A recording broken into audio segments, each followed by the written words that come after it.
As an ordinary alpha, I have diligently saved every penny in anticipation of my future wife. My singular aspiration has been to be allocated a delicate and soft omega partner by the time I reach the age of 30. However, after waiting patiently, what I received instead was a towering figure, exuding an air of formidable elegance enigma. As the lights in the office dimmed one by one, my colleagues chatted and laughed while tidying up their belongings in preparation to leave for the day. When Sister Zhang from the marketing department placed a stack of documents on my desk, she didn't even spare me a glance. Li Liang, these data are needed for tomorrow's meeting. Could you assist in organizing them? I nodded, scarcely managing to utter a yes before she briskly turned and departed. Habitually, I lowered my gaze and commenced the work that was not mine to begin with. On the eve of my 30th birthday, I found myself yet again working late into the night alone. My fingers danced on the keyboard for 3 hours. My eyes felt so strained that they could scarcely remain open. When I finally saved the last document, the time displayed in the bottom right corner of the computer read 23:47.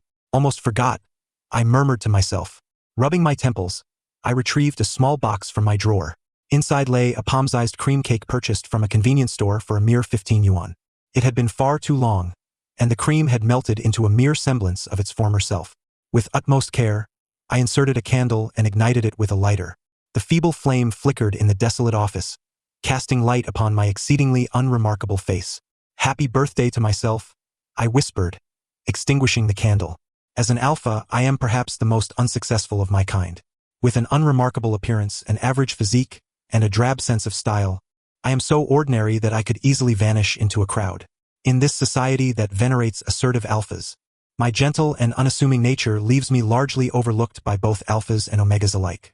Yet, despite my mediocrity, I harbor certain fantasies about my future. I have never been in love, and my greatest desire is to be allocated a delicate omega partner when I reach the age of 30, as mandated by the state. I vow to cherish her and treat her with utmost kindness. Returning home, I nervously tap open the National Matchmaking System app. At midnight, the system will pair me with the most suitable partner.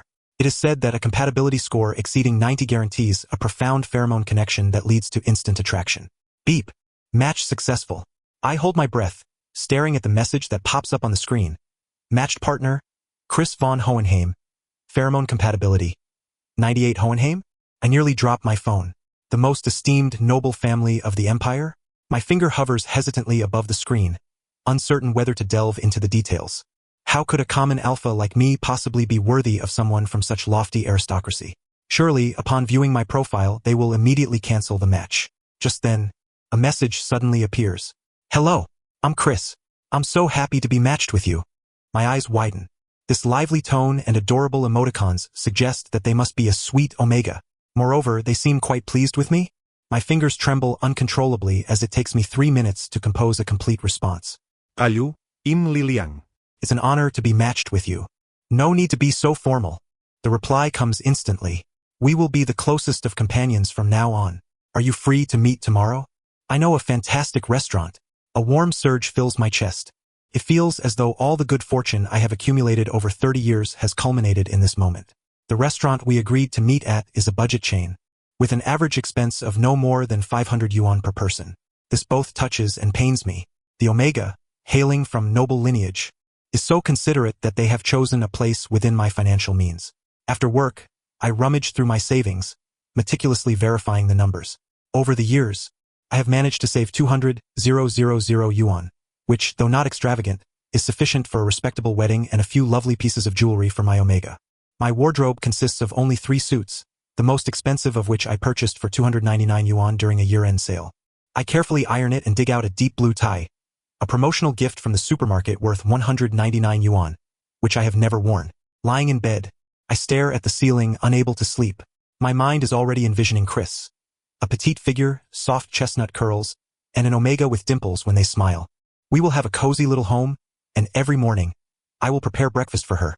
Looking forward to seeing her gentle smile when I return from work. My phone vibrates again.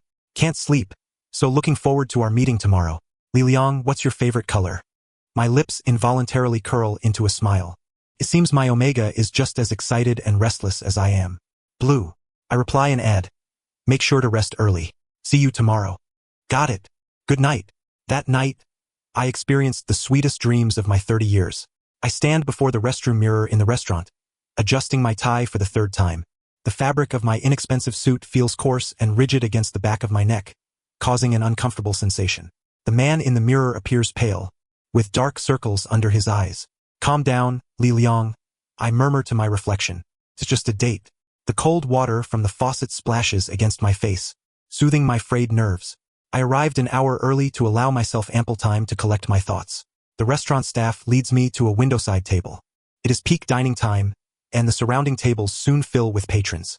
I order a glass of lemonade, sipping it slowly while occasionally glancing toward the entrance. The clock reads 18:55, with 5 minutes remaining until our scheduled time. I adjust my meticulously styled hair, ensuring every strand lies perfectly in place. At 18:59, the restaurant door swings open, accompanied by a chime of bells. Instinctively, I rise, a smile of anticipation already forming on my lips. Then I freeze in place. At the entrance stands a man. No, to call him a man feels woefully inadequate. He towers at least 2 meters tall, his broad shoulders nearly filling the doorway. His golden hair is tied back, revealing a strikingly handsome face. His deep blue eyes resemble a tempestuous sea, brimming with an innate arrogance as he surveys the restaurant. Most disconcerting is the pheromone he exudes. Even from across the room, I can feel the overwhelming oceanic presence that mingles with the foreboding aura of an impending storm, causing my nape to tingle painfully. The word Enigma flashes through my mind, and my legs nearly lose their strength. This presence is rarer and more powerful than that of an alpha, with only a few hundred Enigmas in the entire alliance, most hailing from ancient noble families. He scans the room, his gaze locking onto me, frozen in shock. Li Liang? The voice of the Enigma is deep and resonant, akin to the sound of a cello, starkly contrasting the lively, playful tone from our earlier messages. My throat feels constricted, as if gripped by an invisible hand, and I can only nod stiffly in response. He strides towards me, each step causing the other diners to instinctively shrink back. Alphas lower their heads in dismay, while Omegas flush, their hands unconsciously reaching for their napes. I am Chris von Hohenheim. He sits across from me, his towering figure making the space feel exceedingly cramped. It seems the system did not inform you of my gender? At last I reclaim my voice. And no, it only displayed the surname. I see. Chris tilts his head slightly, a gesture that should appear endearing but instead carries an oppressive weight. It seems you were expecting an Omega? My fingers unconsciously twist the tablecloth. The dreams of 30 years, the savings I painstakingly accumulated, and all my fantasies of a petite and adorable partner shatter into a million pieces in that moment. I thought. My voice is as dry as sandpaper. Chris's expression shifts abruptly. The innate pride fades, his lips curling into a faint frown, and a glimmer of moisture appears in his blue eyes, rendering him suddenly vulnerable. I knew it, he says with a bitter smile. Every alpha reacts this way upon discovering my true identity. Li Liang, if you wish to cancel the match, I completely understand. My heart suddenly ached. The formidable Enigma before me appeared so remarkably fragile at this moment. No, I am not. I instinctively reached out, only to retract my hand midway. I am merely a bit surprised. Chris lifted his gaze. The flicker of hope within his eyes made my heart flutter. So, would you like to continue this date? The warm yellow light of the restaurant illuminated his chiseled features, casting gentle shadows. Up close, his eyelashes were astonishingly long, creating a small shade beneath his eyes. Yes. The response escaped my lips before I could fully comprehend it, surprising even myself. Chris smiled, and that smile illuminated his entire being, lightening the surrounding atmosphere. He beckoned the waiter with ease and ordered several signature dishes with familiarity. The steak here is quite good. While it may not rival Michelin 3 stars, the meat is tender and the sauce is perfectly balanced. He spoke as he poured me a glass of red wine. I gazed at the wine, a fleeting thought of the price on the menu passing through my mind. This glass alone was equivalent to an entire meal for me. What's the matter? Chris keenly noticed my hesitation. Nothing. I forced a smile and lifted the glass to take a sip. The liquid slid down my throat, carrying a richness I had never experienced before. It was undoubtedly far superior to the promotional wine at 99 yuan a bottle from the supermarket. Li Liang. May I ask what your profession is? Chris inquired, elegantly slicing his steak as if he were a nobleman from a film. I work as an accountant at a trading company, just an ordinary employee. I looked down at my clumsy grip on the knife, suddenly feeling a wave of insecurity. Accounting requires immense patience and meticulousness. It's quite remarkable. Chris regarded me sincerely. I, on the other hand, cannot bear to see numbers. They give me a headache. The conversation began to flow more smoothly. Chris skillfully guided the topics, discussing my job, hobbies, and even inquiring about my childhood. His sense of humor was perfectly timed, making me laugh out loud on several occasions. In those fleeting moments, I nearly forgot that the person seated across from me was an enigma, rather than merely an amusing date. Actually, this is the second time I have been matched by the system. Chris suddenly revealed, his fingers gently caressing the rim of his wine glass. I looked up, intrigued. The first time was also an alpha. He gave a wry smile. Upon seeing my profile, they immediately canceled the match. You see, most alphas cannot accept the possibility of being marked by an enigma. My fork clinked against the plate. Being marked by an enigma signified a transformation of identity, shifting from alpha to a position akin to omega. Although not a complete physiological transformation, one's social standing would be irrevocably altered. Thus, this time I concealed my gender. Chris's voice lowered. I thought, at least let us meet. If the other party truly cannot accept it, then. His eyelashes drooped, casting a fragile shadow in the light. I suddenly recalled a large dog we had once owned, its massive form capable of knocking over an adult. Yet when reprimanded, it would display an expression of puppy-like innocence. I have no intention of canceling the match. The words slipped from my mouth, leaving me momentarily stunned. Chris abruptly looked up, his blue eyes shimmering with disbelief. Really? Yes. I nodded, striving to ignore the sharp pang in my neck glands. We can see how it goes. This decision was utterly foolish, I knew. How could an ordinary alpha be worthy of an enigma from the Hohenheim family? Not to mention the risk of being marked. Yet, witnessing the instant brightness in Chris's expression, all my rational considerations evaporated.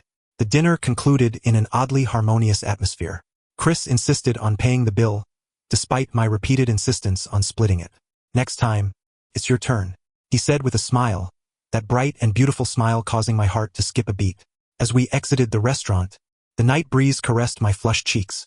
Chris offered to escort me home, but I declined, expressing a desire to walk and clear my mind. At least let me accompany you to the subway station, he stated, leaving no room for refusal. We strolled side by side on the sidewalk, his height requiring me to slightly tilt my head to see his profile. The moonlight outlined his prominent nose and defined jawline, rendering him almost unreal in beauty. We arrived. I halted at the entrance of the subway station. Thank you for tonight. Before I could finish my sentence, Chris suddenly turned to face me. The proximity allowed me to catch a whiff of his oceanic scent, mingled with a hint of cologne. Li Liang, he spoke softly, thank you for giving me this opportunity. Then, without any warning, he released a waft of pheromones. The sensation hit me like a crashing wave. My knees buckled, and I had to brace myself against the wall to avoid collapsing. The glands at the back of my neck burned intensely, as if all the blood in my body surged towards that area. The alpha instinct screamed for me to flee, to resist, to never be subdued. Yet, I remained frozen in place, gasping for breath, waiting for the dizziness to subside. When my vision finally refocused, I caught a fleeting glimpse of amusement on Chris's face, so brief it felt like an illusion. In the next moment, he resumed his gentle smile. Apologies, sometimes I cannot control it. He reached out to steady my shoulder. Do you need me to take you home? No, it's all right. I managed to stand upright. I have work tomorrow, I should be going. The instant I turned to enter the subway station, I felt his gaze follow me, like an invisible shackle. The train's glass reflected my pale face. I touched the burning glands at the back of my neck, which were still throbbing. My phone vibrated. It was a message from Chris. I'm so glad tonight went well. Can I arrange our next meeting? The adorable emoticon starkly contrasted with the imposing enigma in reality. I stared at the screen for a long time before ultimately replying, sure, be careful on your way. I had no idea what I was doing. Why would an ordinary alpha agree to date an enigma? Why hadn't I, like other alphas, immediately canceled the match? As the train entered the tunnel, and the reflection in the window vanished, I seemed to glimpse the answer. The way Chris's eyes curved when he feigned innocence, the sparkle in his blue eyes when discussing marine life, and the tremor of sincerity in his voice when he said, thank you for giving me this opportunity. These details inexplicably etched themselves into my mind. The sound of my phone vibrating jolted me from my slumber. Good morning. Are you free for lunch today? I know a great place. Chris's message was accompanied by a smiley emoji. I stared at the screen, my finger hovering above the keyboard for an eternity before finally pressing down. It had been 2 weeks since our mind-altering first encounter, and Chris had been messaging me almost daily to meet up. Like a puppet on strings, I inexplicably agreed each time. All right, but I only have an hour for lunch. Ultimately, I replied. My phone vibrated instantly. No problem. I'll wait for you downstairs at your office at noon. I buried my face in the pillow and took a deep breath. Since meeting Chris, my life felt as though it had been tossed into a tumble dryer, spinning wildly, completely out of control. Li Liang, have you lost your mind? I muttered to myself in the bathroom mirror. He is Enigma, a noble from the Hohenheim family. Water cascaded over my face, but it couldn't wash away the image of those deep blue eyes lingering in my mind. At noon, the scorching sunlight beat down mercilessly on the asphalt. I stood in the shadow of the office building, repeatedly adjusting the position of my tie. This shirt had been worn for 3 years. The collar had yellowed, and the cuffs had frayed. Details I typically overlooked now seemed glaringly apparent. A black sedan glided silently to the curb. The door swung open, and Chris stepped out, clad in a casual white shirt and dark trousers, his golden hair cascading casually over his shoulders, shimmering in the sunlight. Have you been waiting long? He smiled as he approached, enveloping me in the scent of the ocean emanating from him. I just got here, I replied instinctively, stepping back slightly as the glands in my neck began to throb. Chris seemed to notice my discomfort and slightly toned down his pheromones. Let's get in the car. I've already made reservations at the restaurant. The air conditioning in the car was brisk, and the leather seats emitted a faint, pleasant aroma. I sat rigidly, fearful of dirtying the sumptuous upholstery with my clothes. Is work going well? Chris inquired. The usual, I replied vaguely, reluctant to mention how my supervisor had dumped a pile of extraneous tasks on me that morning. The car stopped in front of a glass-clad skyscraper, and the doorman respectfully opened the door. The elevator whisked us directly to the top floor, revealing a dining establishment that overlooked the entire city, with crystal chandeliers casting blinding rays of light that made my eyes ache. Mr. von Hohenheim, your table is ready. The manager greeted us, his gaze briefly scanning over me. The menu bore no prices. I stared at the elaborate French dish names, my fingers instinctively tightening around the napkin. Is there anything you would like to eat? Chris asked enthusiastically. You order. I'm not very familiar with these, I stammered.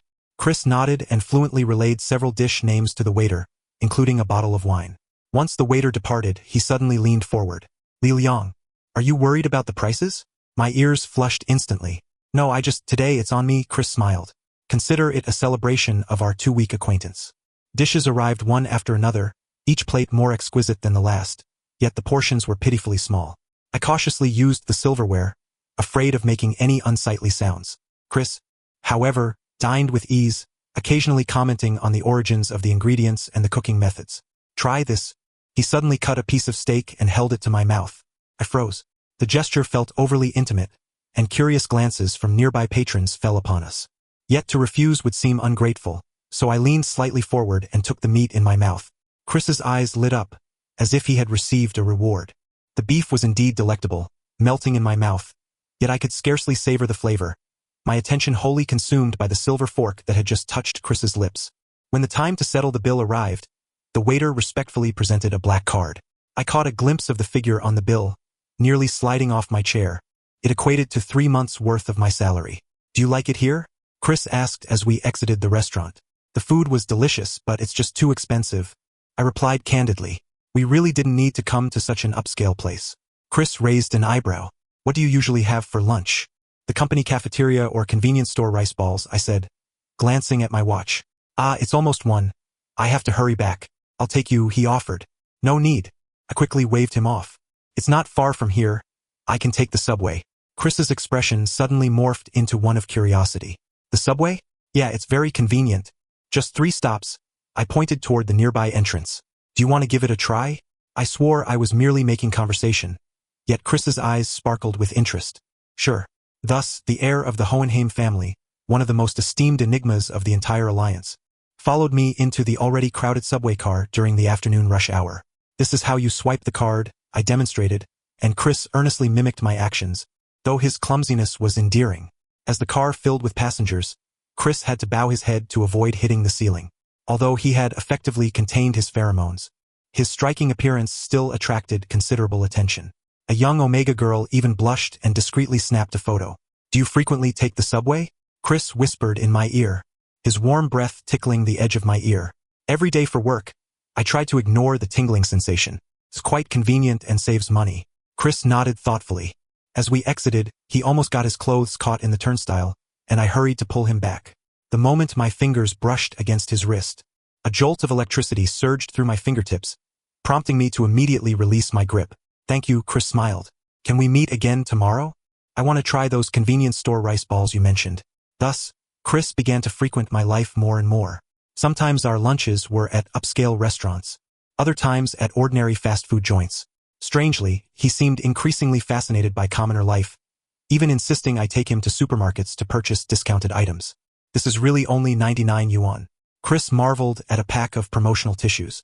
Yes, this supermarket has special prices every Wednesday, I replied, pushing the shopping cart while carefully navigating through the crowded aisles. Chris, like a curious child, tossed various discounted items into the cart, ranging from snacks to detergents. Watching his enthusiasm, I couldn't help but chuckle. You've never been to a supermarket before? Never, Chris said, scrutinizing a package of instant noodles. We have someone at home who does the shopping. His words reminded me of the chasm that lay between us. Silently, I placed the instant noodles back on the shelf. This one isn't good. Let's get that brand instead. It tastes more authentic. At the checkout, Chris insisted on paying, but I firmly blocked him. Not today. You treated me to such an expensive meal last time. Chris paused for a moment, then broke into a genuine smile.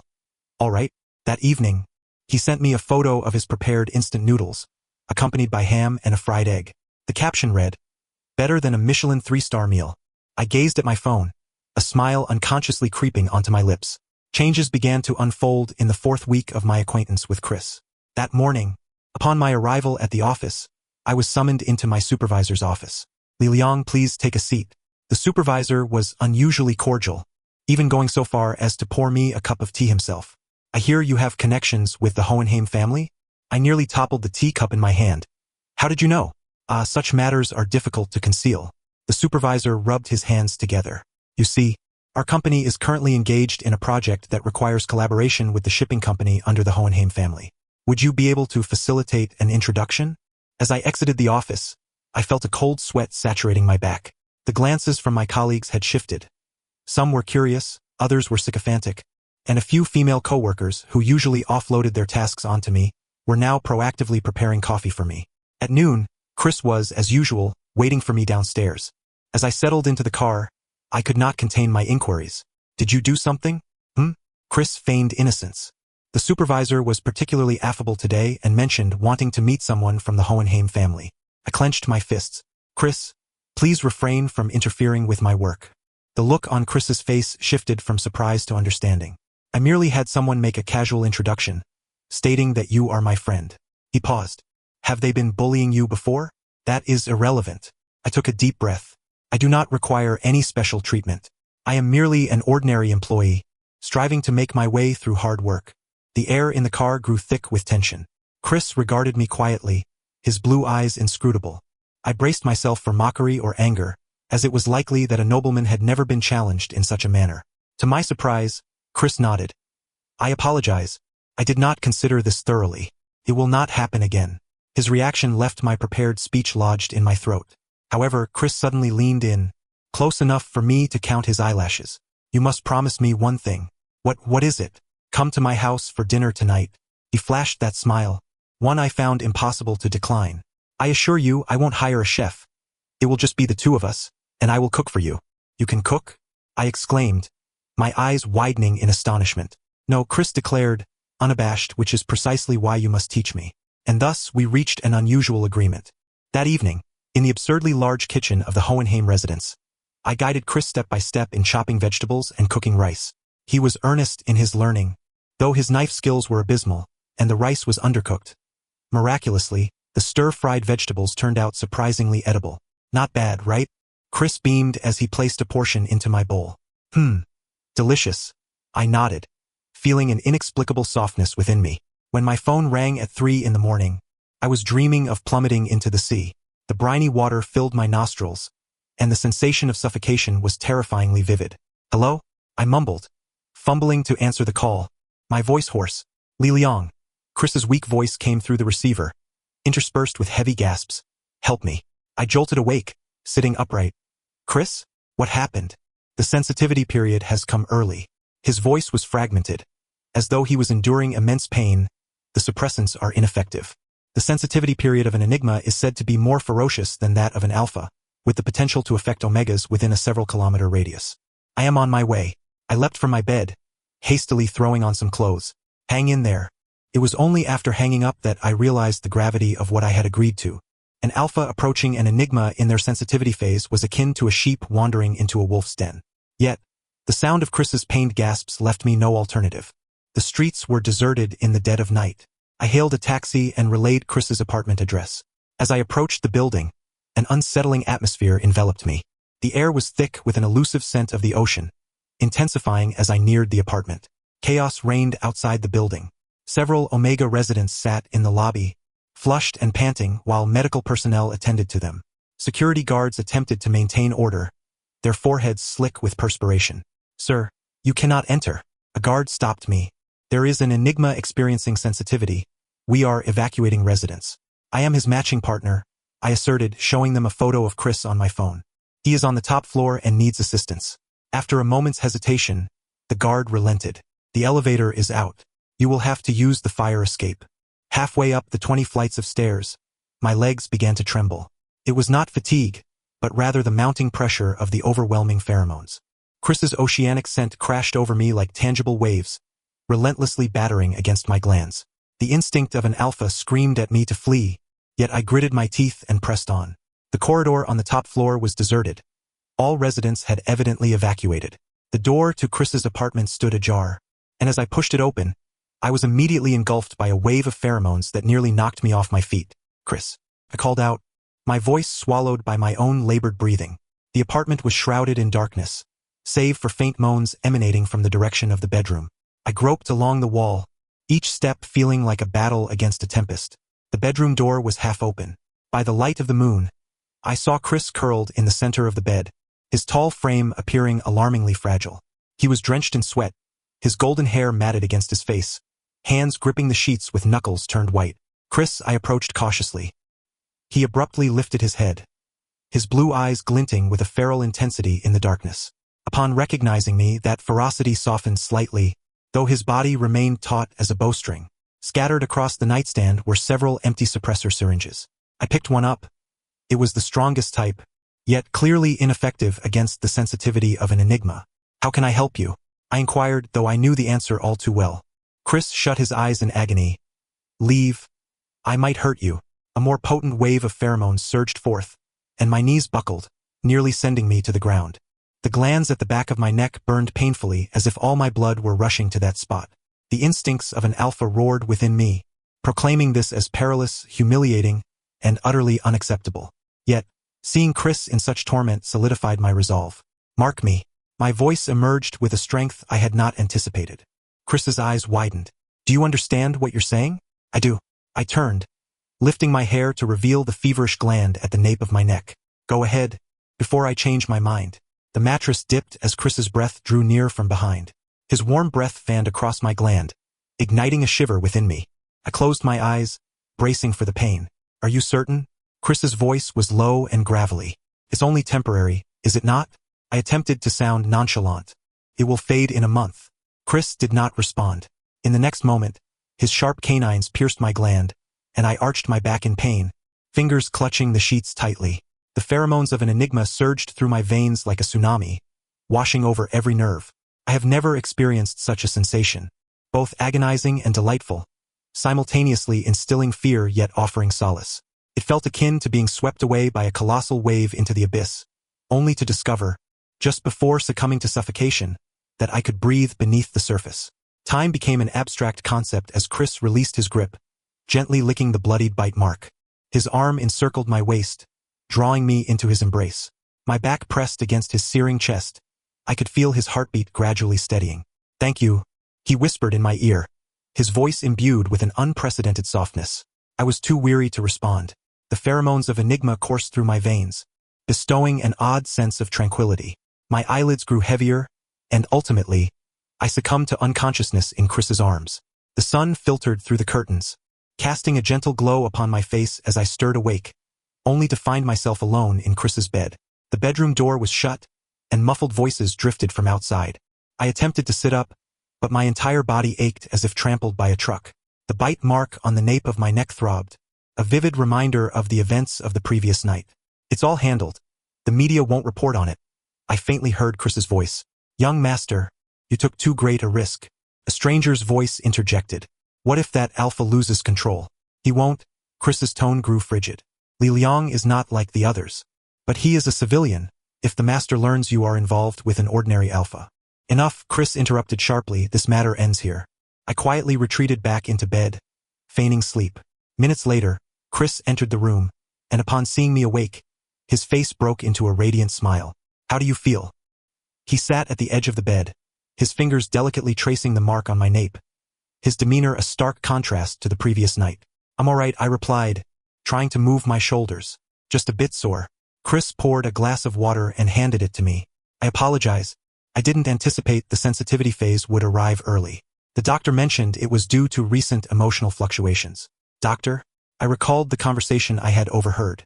The family doctor just visited, administering some nutritional supplements. Chris's gaze flickered momentarily. Thank you for last night. In the sunlight, he regained his usual poise, his golden hair meticulously styled, the top button of his shirt fastened, concealing the bite mark on his collarbone that I had left in a moment of loss of control. Only the faint bluish shadows beneath his eyes hinted at the pain he had endured. Are you hungry? I've arranged for breakfast. Chris shifted the subject. The breakfast spread was extravagantly diverse. I sipped my porridge, feeling Chris's gaze linger on my face. What's wrong? I couldn't help but inquire. Nothing, he smiled. I just didn't expect you would go this far for me.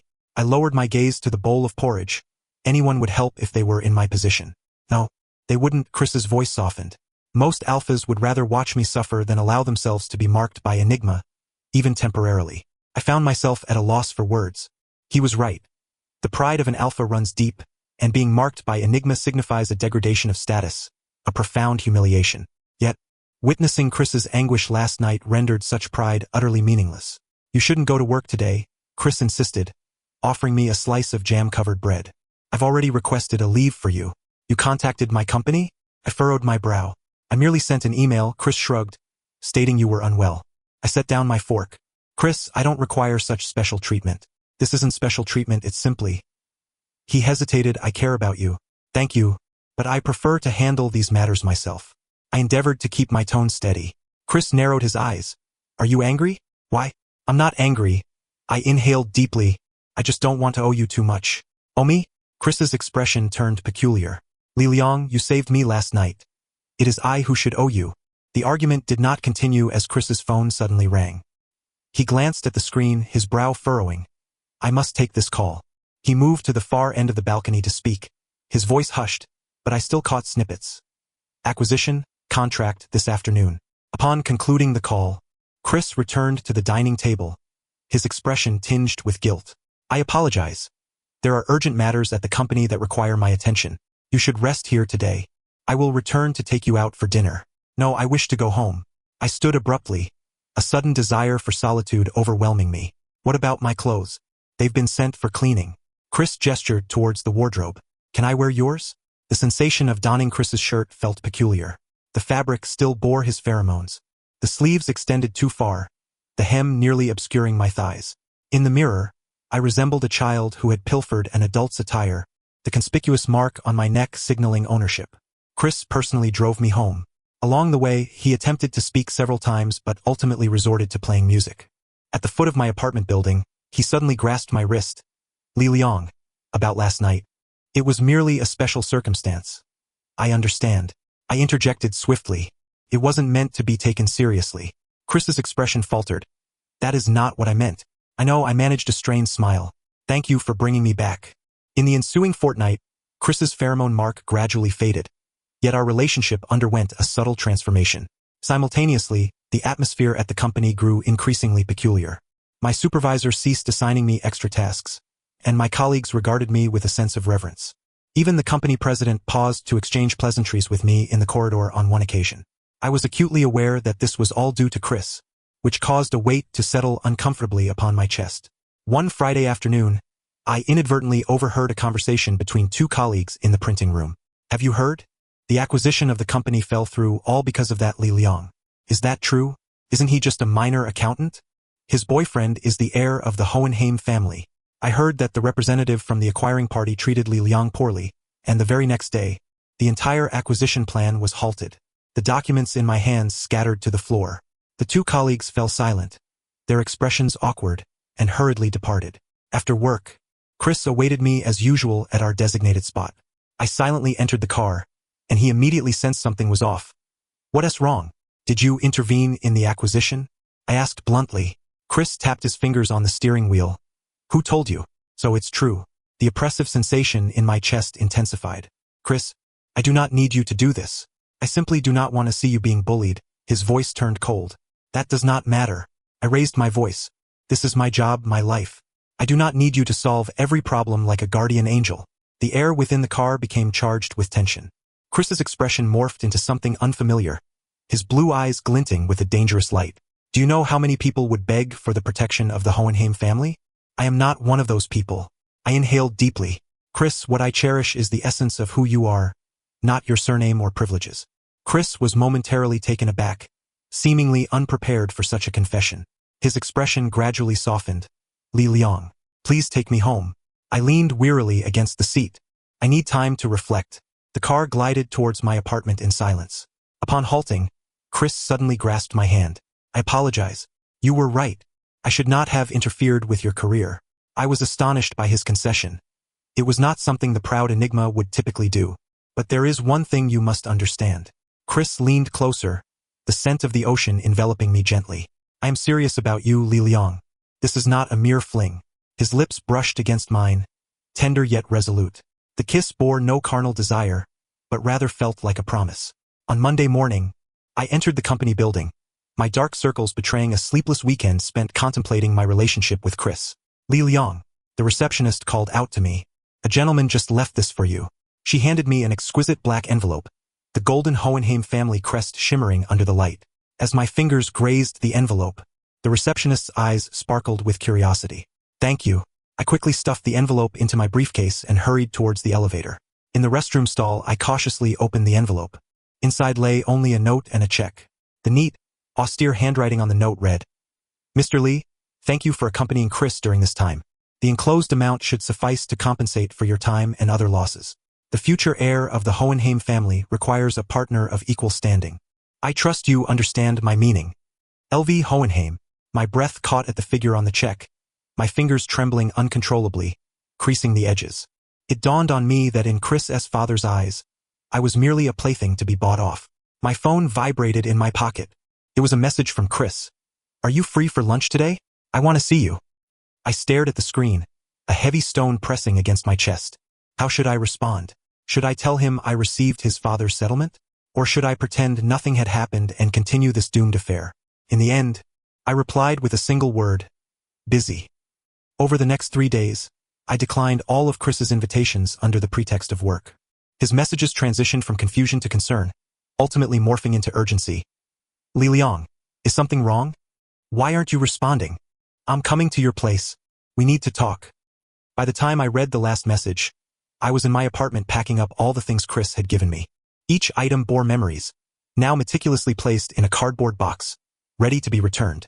When the doorbell rang, my hands trembled, nearly dropping the box.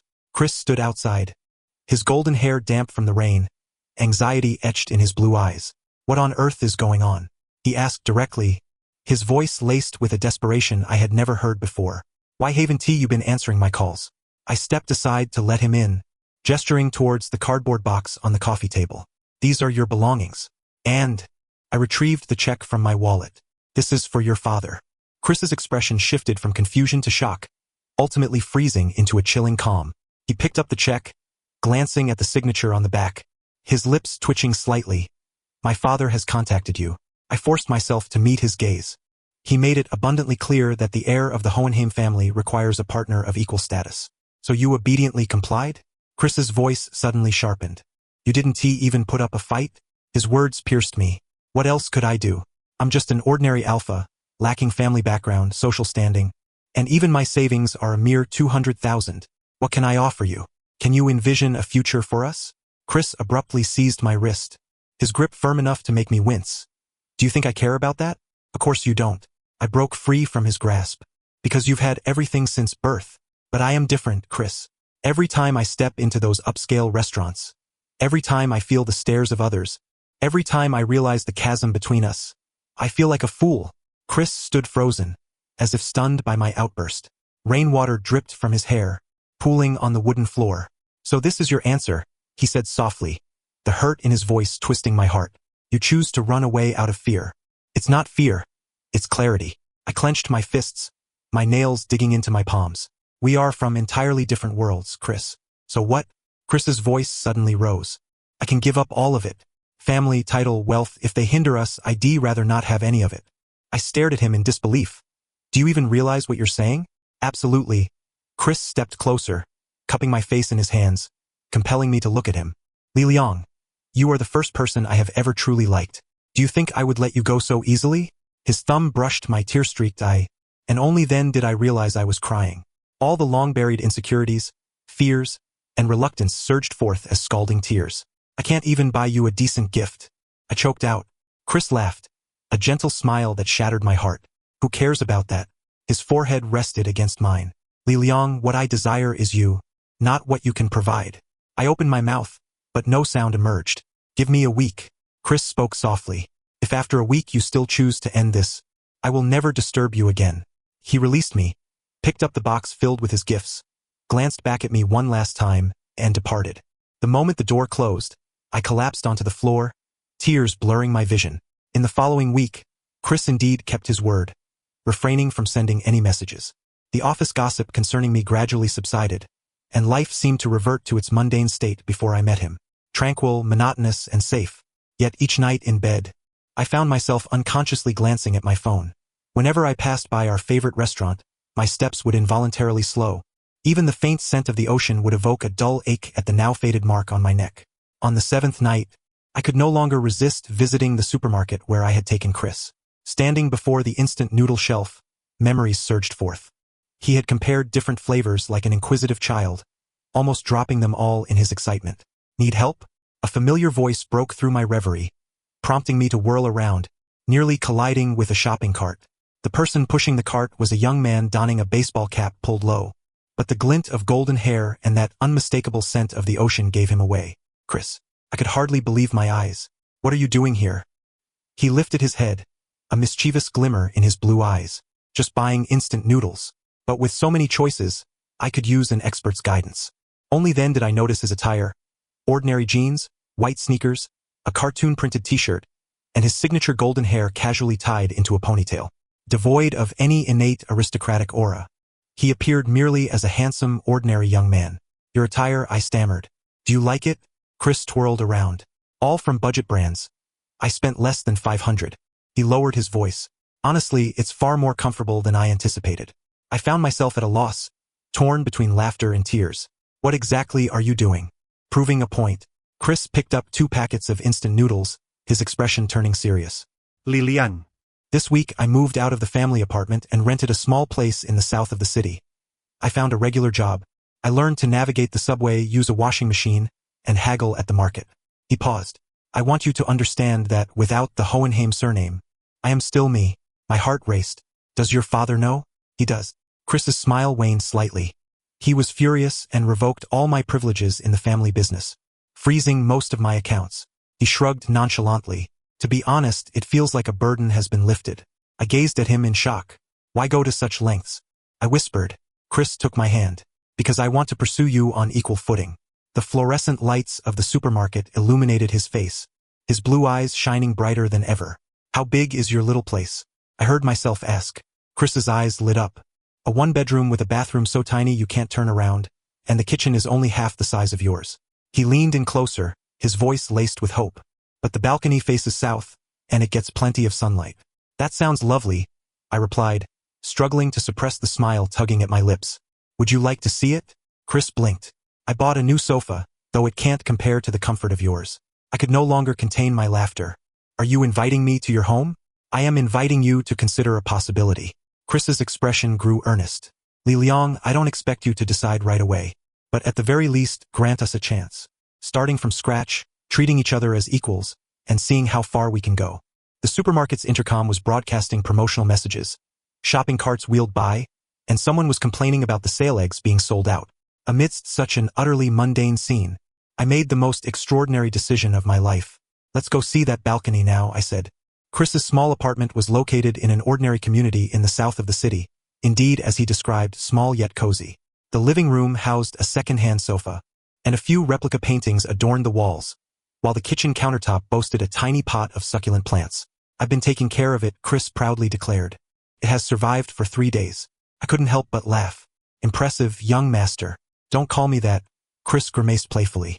I'm just an ordinary office worker now, and I have rent to pay. He guided me through every corner, his tone infused with the same pride he had when he introduced his family's mansion. Finally, we stood on that south-facing balcony, the evening sun casting a warm glow on the rooftops of the neighboring buildings. What do you think? Chris leaned against the railing, his profile bathed in golden light. I offered no words. Instead, I kissed him directly. Chris gently wrapped his arms around my waist, his touch tentative, as if handling something fragile.